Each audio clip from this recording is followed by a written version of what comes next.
उद्धव ठाकरे यांच्या रामरक्षा पठणावरून महाराष्ट्राच्या राजकारणात आता पुन्हा एकदा धार्मिक वाद पेटल्याची चिन्हे दिसत आहे।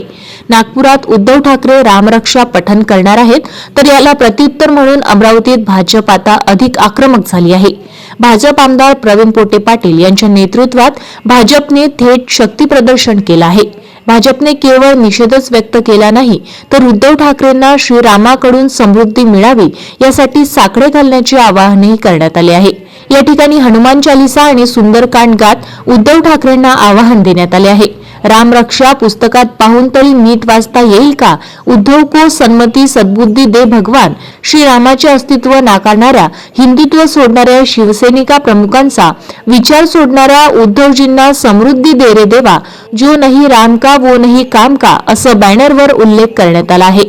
एकीकडे नागपुरात ठाकरे गट शक्ती लावत असताना दुसरीकडे अमरावतीत भाजपचा हा आक्रमक पवित्रा महायुती आणि महाविकास आघाडी यांच्यातील संघर्ष अधिक तीव्र करत आहे। आज उद्धवजी ठाकरे नागपूरमध्ये जाऊन राम रक्षाचं पठण करणार होते। आता जेव्हा लोकांनी भीक घातली नाही म्हणून आता राम रक्षाची आठवण आली उद्धवजींना। आज त्या अनुषंगाने भारतीय जनता पार्टीचे आमचे प्रत्येक कार्यकर्ता, डॉक्टर बोंडे साहेब आहेत, इथे राजूभाऊ आहेत, आमचे महापौर आहेत, सगळी मंडळी या ठिकाणी येऊन आम्ही याचं सुंदरकांडचं आपण पठण करतो। या ठिकाणी या सुंदरकांडचं पठण करत असताना सगळ्यात महत्त्वाचं आज वरुण राजाची सुद्धा कृपा झाली। मला असं वाटतंय की याच माध्यमातून उद्धवजी ठाकरेंना सुद्धा एक सुबुद्धी देऊ की ठाकरेंना सुद्धा बुद्धी देऊ की ते भारतीय जनता पार्टीच्या आता रस्त्याने लागलेलं आहे। जेव्हा ते काँग्रेसच्या रस्त्याने लागले होते तेव्हा त्यांना बुद्धी आली नाही। तेव्हा जेव्हा रामाचं त्या ठिकाणी आपण भूमिपूजनासाठी आपण स्थापना करण्यासाठी जेव्हा तिथे गेलो त्या ठिकाणी त्यांनी आपलं जाण्याचं टाळलं। फक्त आपल्याला सत्ता मिळाली पाहिजे यासाठी त्यांनी हे काम केलं होतं। आज मला असं वाटतं की उद्धवजींनी सगळ्यांना त्या ठिकाणी आमचे नागपूरचे भागवत साहेब असो की आमचे मुख्यमंत्री असो, सगळ्यांना त्यांनी सांगितलं होतं की मी या ठिकाणी पठण करणार आहे, तुम्ही या ठिकाणी या। ऑलरेडी या ठिकाणी महाराष्ट्राचे मुख्यमंत्री 18 दिवस जेव्हा राम मंदिराचा प्रश्न होता तेव्हा 18 दिवस ते तुरुंगात राहिले आणि पूर्ण पठण आमच्या माननीय मुख्यमंत्र्याचा आहे। कुठेही आता जर तुम्हाला सांगतो की या ठिकाणी आम्ही एक पोस्टर या ठिकाणी लावलेला आहे की आपण जर पाहिलं तर पुस्तकात सुद्धा वाचता येणार नाही, राम रक्षा सुद्धा पाठ तर नाही, वाचता येणार नाही अशी सध्याची परिस्थिती आहे आणि त्यांना आता राम रक्षाची आठवण आलेली आहे। मला असं वाटतंय की देवाने त्याला चांगली बुद्धी देव आणि येणाऱ्या काळामध्ये त्यांना जर चांगलं होत असेल तर त्यांच्यासाठी सुद्धा एक चांगलं काम हो। कारण आता तुम्हाला सांगतो उद्धवजीच्या सोबत उद्धवजीचा पोरगा सुद्धा पप्पांनी काही सांगितलं नाही, मला जे वाटतं ते सुनलं, अशी जी भूमिका होती ती सुद्धा येणाऱ्या काळात सुधारल्याशिवाय राहणार नाही। मी तुम्हाला सांगतो की आता ते भाजपचा शर्ट पकडण्याच्या मार्गावर आहे उद्धवजी, हे प्रामुख्याने या ठिकाणी आपल्याला दिसतंय। आता पुढे रस्ता राहिला नाही। ज्या ठिकाणी भारतीय जनता पार्टीने उद्धवजींना मोठं केलं होतं, त्यांना सगळ्या गोष्टी दिल्या होत्या, आता त्याची आठवण झाली की आता एकही त्यांच्या कल्पामध्ये एकही आमदार एकही खासदार राहायला तयार नाही। या अनुषंगाने रामरक्षेची आठवण झाली असं मला वाटतंय। भाजप सोबत यायचा विचार उद्धव ठाकरे करतायत, तर भाजप सोबत तुम्ही घेणार आहात का उद्धव ठाकरेंना? पहा, तुम्हाला एक सांगतो की आम्हाला कोणाला घ्यायचं कोणाला नाही घ्यायचं हा आमच्या वरच्या नेत्यांचा प्रश्न आहे। पण तुम्हाला सांगतो की आता आमच्या पायात अशीच लोक येणार आहेत, जे सोडून गेले तेच पायात येणार आहे। आपण जर पाहिलं तर गर्दीच्या ठिकाणी अनेकांना तुम्ही स्वीकारलं, ठाकरेंना स्वीकाराल का? आता अनेकांना तुम्ही स्वीकारलं आहे, ठाकरेंना स्वीकारणार? स्वीकाराचा जो प्रश्न आहे आमचे वरिष्ठ नेते हे करते, पण आम्हाला जो आहे कार्यकर्ता म्हणून आम्हाला जे वाटतंय की जे उद्धवजींनी जे चुका केल्या तेव्हा की भारतीय जनता पार्टीने सगळं त्यांना समृद्धी दिली, सगळ्या गोष्टी दिल्या, नेते दिले, आमदार निवडून आणून दिले, खासदार निवडून आणून दिले आणि त्या ह्याच्यामध्ये त्यांनी काँग्रेसचं वाट पकडली आणि त्या अनुषंगाने ज्या पद्धतीने त्यांनी वेगळी वाट पकडली, आता त्यांना वाटायला लागलं की आता येणाऱ्या काळामध्ये आपल्या हाती काही लागणार नाही, म्हणून त्यांनी हे राम रक्षेचं एक स्तोत्र वाचन पठण करण्याचं काम त्या ठिकाणी सुरू केलं आहे। मला असं वाटतंय की त्यांना सुखबुद्धी देव, रामजी सुखबुद्धी देव आणि ते जेणेकरून त्यांचं सगळं चांगलं होईल। कारण त्यांची तुम्हाला एक सांगतो, कारण सगळ्यात महत्त्वाचं प्रत्येक नेत्याला असं वाटतं की मी एस्टॅब्लिश झालो होतो पण माझा चिरंजीव एस्टॅब्लिश झाला पाहिजे, पप्पा पप्पा मी काय करू, पप्पा पप्पा मी काय करू, असं हे रिचार्ज कुपनचं चालू झालं असेल म्हणून उद्धवजीनं हे नवीन एक कार्यक्रम चालू केला। सर मला एक सांगा सर, उनको पहा, भारतीय जनता पार्टी प्रताप भारतीय जनता पार्टी की प्रथा एवं परंपरा है। हम किसको भूला भी नहीं बोलते, हम किसको भुलाते भी नहीं, लेकिन जिसने हमारे पैर हमारे सेफ्टी के ऊपर में पैर रखा उसको हम छोड़ते भी नहीं। ये भी हमारी भी परंपरा है। हम ही सुसंस्कृत लोग हैं, हमारा जो है संस्कृति से पकड़ के हम काम करते हैं, लेकिन किसी का हम नुकसान करना ये भी हमारा करते हुए नहीं है। हमारे देवेंद्र जी फडणवीस साहब हमारे नेता मंडली है, उनका कभी भी ऐसा इसके ऊपर में ये नहीं रहता। लेकिन जो ये उद्धव जी कर रहे हैं ये गलत कर रहे हैं, ऐसा मुझे लगता है। सुंदरकांड करण्यात आलेलं आहे। ज्यांनी हनुमान चालीसा लिहिली त्यांचं जे सुंदरकांड आहे तुलसीदासांचं, ते अतिशय सुंदररित्या सुश्राव्य आज करण्यात आलेलं आहे। आणि हे यासाठी उद्धव ठाकरेला कमीत कमी आता राम राम राम राम जपायची संधी मिळावी। रामरक्षा तर पाठ नाही, रामरक्षा तर वाचूनही म्हणता येत नाही, जन्मात कधी म्हटलेली नाही।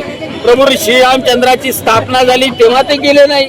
एवढा दुर्दैवी माणूस, वडिलाचं ऐकलं नाही, वडिलाची दुश्मनी ज्याच्याशी त्याच्यासोबत जाऊन बसले, हिरवी चादर अंगावर चढवली, औरंगजेबाच्या कबरीवर फुलं टाकले।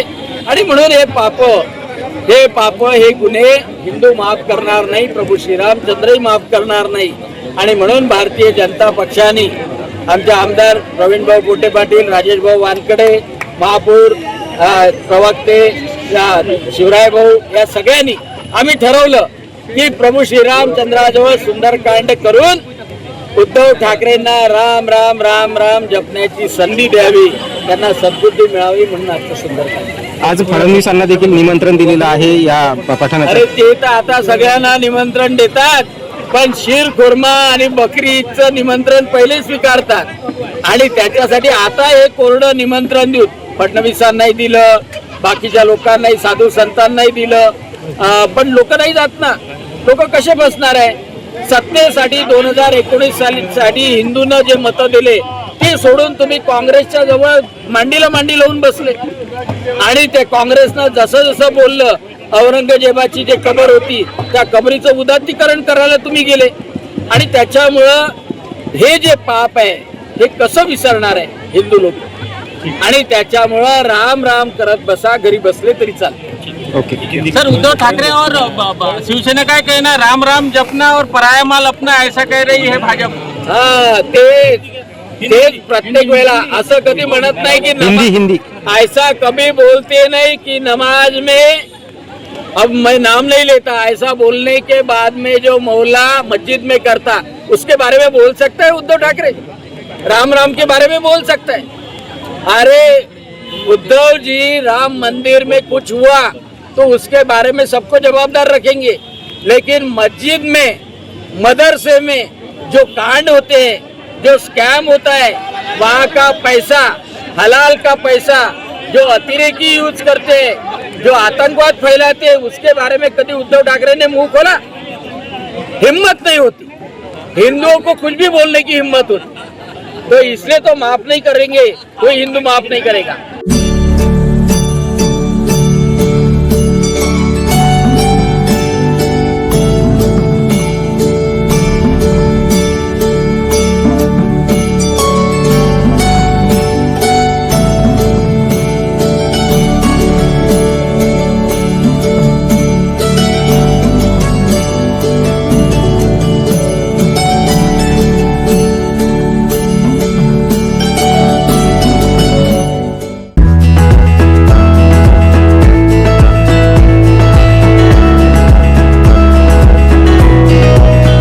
शिक्षक मतदारसंघाच्या आगामी निवडणुकीच्या पार्श्वभूमीवर मतदारसंघाच्या बांधणीला सुरुवात करण्यात आली असून आज अमरावती येथील विश्राम भवनात चंद्रशेखर भोयर यांच्या अध्यक्षतेखाली शिक्षकांची महत्त्वपूर्ण बैठक पार पडली आहे। या बैठकीत विविध शैक्षणिक, प्रशासकीय तसेच शिक्षकांच्या प्रलंबित प्रश्नांवर सविस्तर चर्चा करण्यात आली आहे। या बैठकीला जिल्ह्यातील शिक्षक मोठ्या संख्येने उपस्थित होते। शिक्षकांच्या समस्या, मतदारसंघातील संघटनात्मक बांधणी, आगामी निवडणुकीचे नियोजन तसेच शिक्षकांच्या हिताच्या विविध विषयांवर उपस्थितांनी आपली मते मांडली आहेत। चंद्रशेखर भोयर यांनी शिक्षकांच्या प्रश्नांना न्याय मिळवून देण्यासाठी संघटितपणे काम करण्याचे आवाहन केले आहे। तसेच मतदारसंघ अधिक सक्षम करण्यासाठी सर्वांनी एकजुटीने कार्य करण्याचे आवाहनही करण्यात आले आहे. बैठकीदरम्यान आगामी काळात मतदारसंघातील प्रत्येक तालुका व जिल्ह्यात अशा बैठका आयोजित करून शिक्षकांशी थेट संवाद साधता येणार असल्याची माहिती देण्यात आली आहे. उपस्थित शिक्षकांनीही सकारात्मक प्रतिसाद देत संघटन मजबूत करण्यासाठी सक्रिय सहभागाची तयारी दर्शवली आहे. या बैठकीमुळे शिक्षक मतदारसंघाच्या बांधणीला वेग मिळणार असून आगामी निवडणुकीसाठी वातावरण निर्मितीला सुरुवात झाल्याचे चित्र दिसून आले आहे.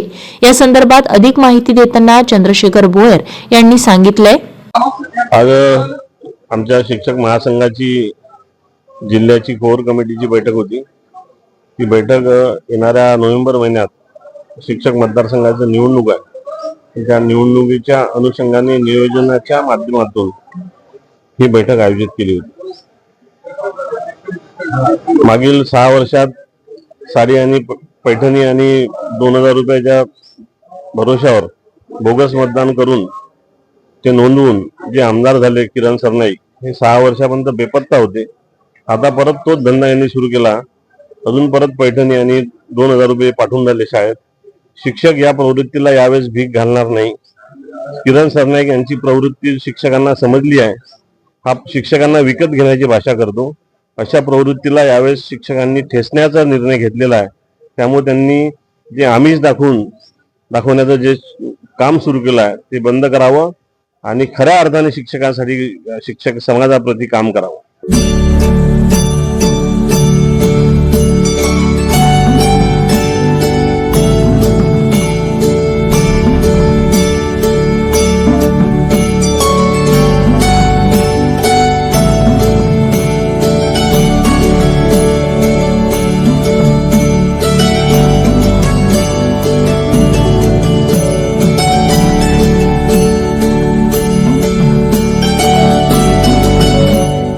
महाराष्ट्र राज्य पत्रकार संघ आणि महाराष्ट्र राज्य मराठी पत्रकार संघ यांच्या संयुक्त विद्यमाने आज अकोला येथे आयोजित राज्यस्तरीय अधिवेशनात पत्रकारांच्या विविध प्रश्नांवर सखोल चर्चा करण्यात आली.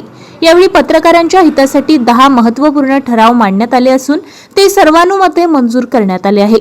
अधिवेशनात राज्यभरातील पत्रकारांनी मोठ्या संख्येने सहभाग घेत पत्रकारांच्या विविध समस्या, संरक्षण, कल्याणकारी योजना आणि पत्रकारितेच्या स्वातंत्र्याशी संबंधित मुद्द्यांवर आपली भूमिका स्पष्ट केली आहे. अधिवेशनातील सर्वाधिक चर्चेचा विषय ठरला तो म्हणजे लाडकी बहीण योजनेप्रमाणे राज्यातील पत्रकारांसाठी लाडका पत्रकार योजना सुरू करण्यात यावी या मागणीचा. महाराष्ट्र राज्य पत्रकार संघाचे राज्य सरचिटणीस डॉक्टर विश्वासराव आरोटे यांनी या महत्त्वपूर्ण ठराव सभागृहात मांडला आहे. पत्रकारांनी सामाजिक योगदान, लोकशाही बळकट करण्यात असलेली त्यांची भूमिका तसेच अत्यंत कठीण परिस्थितीतही जनतेसाठी सातत्याने काम करणाऱ्या पत्रकारांना शासनाने स्वतंत्र कल्याणकारी योजना लागू करावी अशी त्यांनी जोरदार मागणी केली आहे. डॉक्टर आरोटे यांनी ठराव मांडताच सभागृहातील उपस्थित पत्रकारांनी टाळ्यांच्या कडकडाटात त्यांचे स्वागत केले. त्यानंतर हा ठराव एकमताने मंजूर करण्यात आला. राज्य सरकारने पत्रकारांच्या आर्थिक, सामाजिक व कौटुंबिक सुरक्षिततेच्या दृष्टीने लाडका पत्रकार योजना तातडीने लागू करावी अशी एकमुखी मागणी अधिवेशनातून करण्यात आली.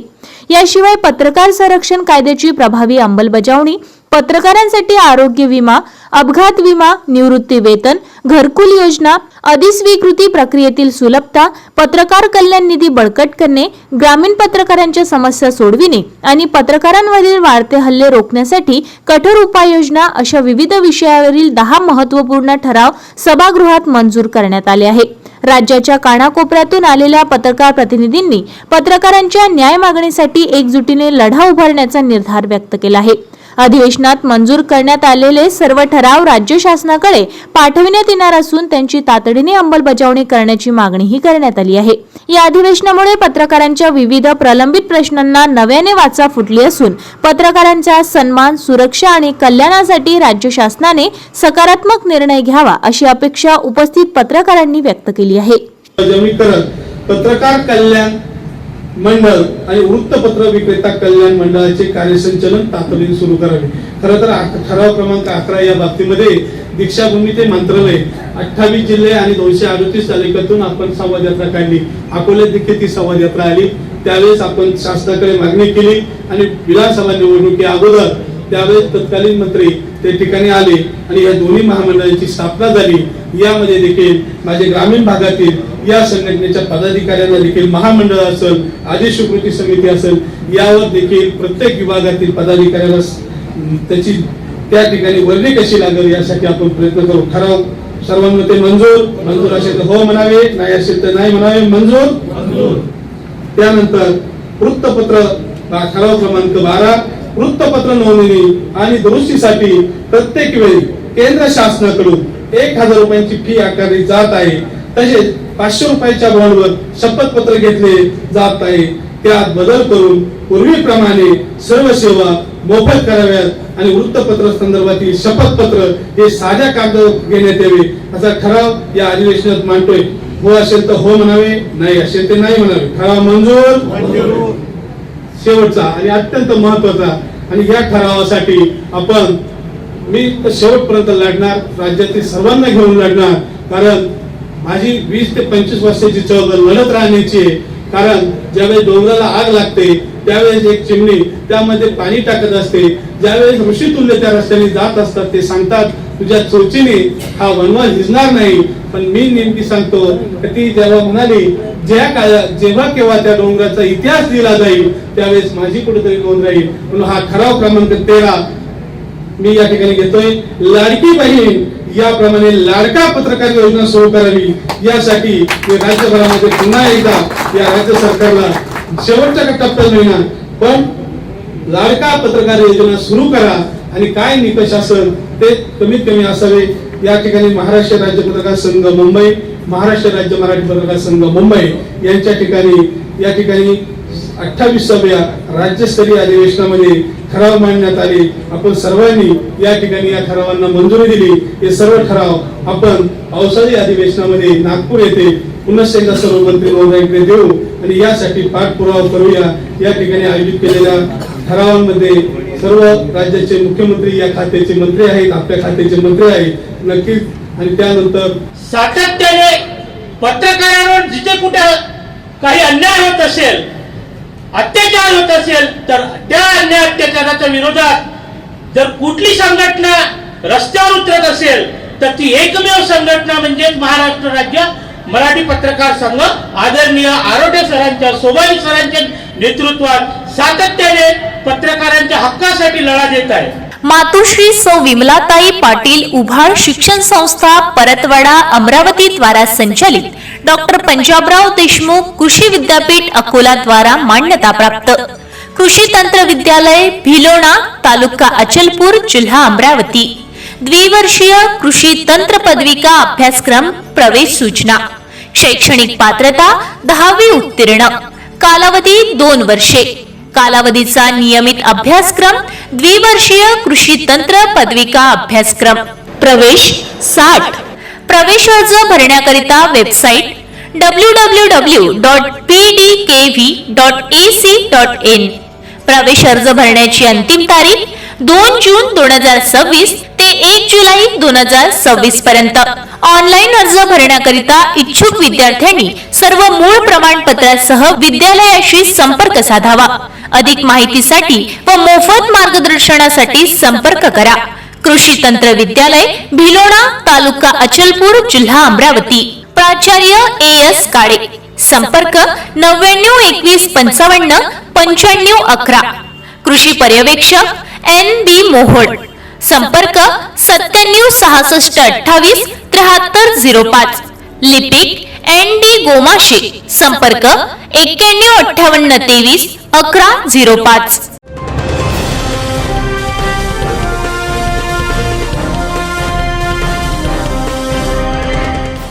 संविधान लोकशाहीवादी जनसंघटना समन्वय समिती अमरावती जिल्ह्याच्या वतीने देशाची राजधानी दिल्ली येथील जंतर मंतर मैदानावर सुरू असलेल्या विद्यार्थी युवकांच्या आंदोलनाला जाहीर पाठिंबा देत पंतप्रधान नरेंद्र मोदी यांना जिल्हाधिकाऱ्यांमार्फत निवेदन सादर करण्यात आले.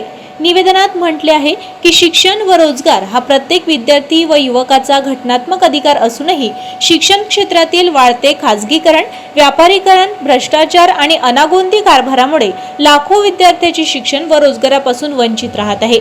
त्यामुळे विद्यार्थ्यांमध्ये नैराश्य वाढून आत्महत्येचे प्रकरण चिंताजनक बनले असल्याची खंत व्यक्त करण्यात आली आहे. नीटसह विविध स्पर्धा परीक्षांच्या पेपरफुटी प्रकरणामुळे विद्यार्थ्यांचे भविष्य धोक्यात आले असून दोषींवर कठोर कारवाई करण्यात सरकार अपयशी ठरल्याचा आरोपही निवेदनात करण्यात आला आहे। या पार्श्वभूमीवर दिल्लीतील आंदोलनाला पाठिंबा देत केंद्र सरकारने तातडीने विद्यार्थी युवकांच्या न्याय मागण्यांची दखल घ्यावी अशी मागणी करण्यात आली आहे। यामध्ये प्रमुख मागण्या नीटसह सर्व पेपरफुटी प्रकरणातील दोषींवर कठोर कारवाई करावी, आत्महत्या केलेल्या विद्यार्थ्यांच्या कुटुंबियांना न्याय व योग्य मदत द्यावी, शिक्षण क्षेत्रातील भ्रष्टाचार व अनागोंदी कारभाराची नैतिक जबाबदारी स्वीकारून केंद्रीय शिक्षण मंत्री धर्मेंद्र प्रधान यांनी राजीनामा द्यावा। हे निवेदन अमरावती जिल्हाधिकारी कार्यालयात सादर करण्यात आले असून देशभर सुरू असलेल्या विद्यार्थी युवकांच्या आंदोलनाला संविधान लोकशाहीवादी जनसंघटना समन्वय समितीने पूर्ण पाठिंबा जाहीर केला आहे। यावेळी डॉक्टर प्रकाश माणेकर, प्राध्यापक संतोष शुक्ला, उषाताई पारतुडे, मायाताई वाकोडे, कुसुमदिनी वाडेकर, प्राध्यापक प्रवीण गुल्हाने, गोविंद रोहनकर, विवेक वाडेकर, हरीश सरपे, डॉक्टर पृथ्वीराज राजपूत, पंकज देशमुख, आशिष कडू, प्रदीप भगत, प्रभाकर आकोटकर, सुरेश चोपकर, प्रियाताई चोपकर, सुनील घटाडे, ॲडव्होकेट सुयोग माथुरकर, डॉक्टर अलीम पटेल, उषाताई पातुर्डे, प्राध्यापक संतोष शुक्ला, विलास मोहाडे आदी मान्यवर यावेळी उपस्थित होते। साध्या पेपर फुटीसाठी विद्यार्थ्यांना आंदोलन करावं लागतं आणि या आंदोलनाकडे सरकारचं जाणीवपूर्वक दुर्लक्ष आहे। सोनम वांगचुक सारखा विज्ञानवादी आणि सायंटिस्ट या देशामध्ये जो उपोषणाला बसतो आणि जबरदस्तीने त्याचं उपोषण सोडवण्याचा जो प्रयत्न केला आहे आणि ज्या पद्धतीने त्याला नेलेलं आहे त्यांना सगळ्यांना, आणि आताची परिस्थिती तर फार भयंकर आहे जी मेनस्ट्रीम मीडियावर कुठलीच दाखवली जात नाही आहे। अशी परिस्थिती, गंभीर अवस्था जी आहे त्या गंभीर अवस्थेकडे, विद्यार्थ्यांच्या प्रश्नांकडे जातीने लक्ष द्यावं यासाठी आम्ही या ठिकाणी जमलेलो आहोत। आम्ही सगळेजण जे दिल्लीमध्ये जंतर मंतरवर सोनम वांगचुक सरांनी विद्यार्थ्यांसाठी ते शिक्षणाच्या मुद्द्यावर उपोषण, शांततापूर्ण उपोषण सुरू केलेलं आहे आणि जे सुरू आहे त्याला सरकार काही संवाद करत नाही आहे। लोकशाहीमध्ये संवाद हा खूप महत्त्वाचा मुद्दा असतो। जो पण उपोषणाला बसतो संवाद झाला पाहिजे, त्याच्या मागण्या ऐकल्या तरी पाहिजे। तर आम्ही सगळे आज याच्यासाठी झालो आहे की जो नीट पेपर फुटीमध्ये 20 विद्यार्थ्यांना जीव गमवावा लागला, तर कुठेतरी सरकारची जबाबदारी, अकाउंटेबिलिटी ही निश्चित झाली पाहिजे।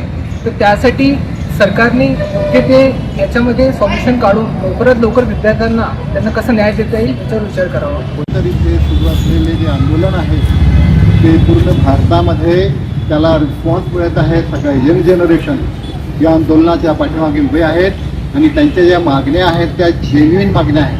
2-3 महिन्यापासून, असं म्हटलं 10 महिन्यापासून हे आंदोलन सुरू आहे, पण सरकार काही लक्ष देत नाही आहे। तर या विषयावर जे आज आपण ज्या विषयावर दिलेलं निवेदन, आपल्या शहरातील ताज्या घडामोडी व बातम्या बघण्यासाठी नंबर 1 न्यूज चॅनल अमरावतीला सबस्क्राईब करा, लाईक करा आणि शेअर करा। संपर्क करा संपादक नितीन पाटील मुळे।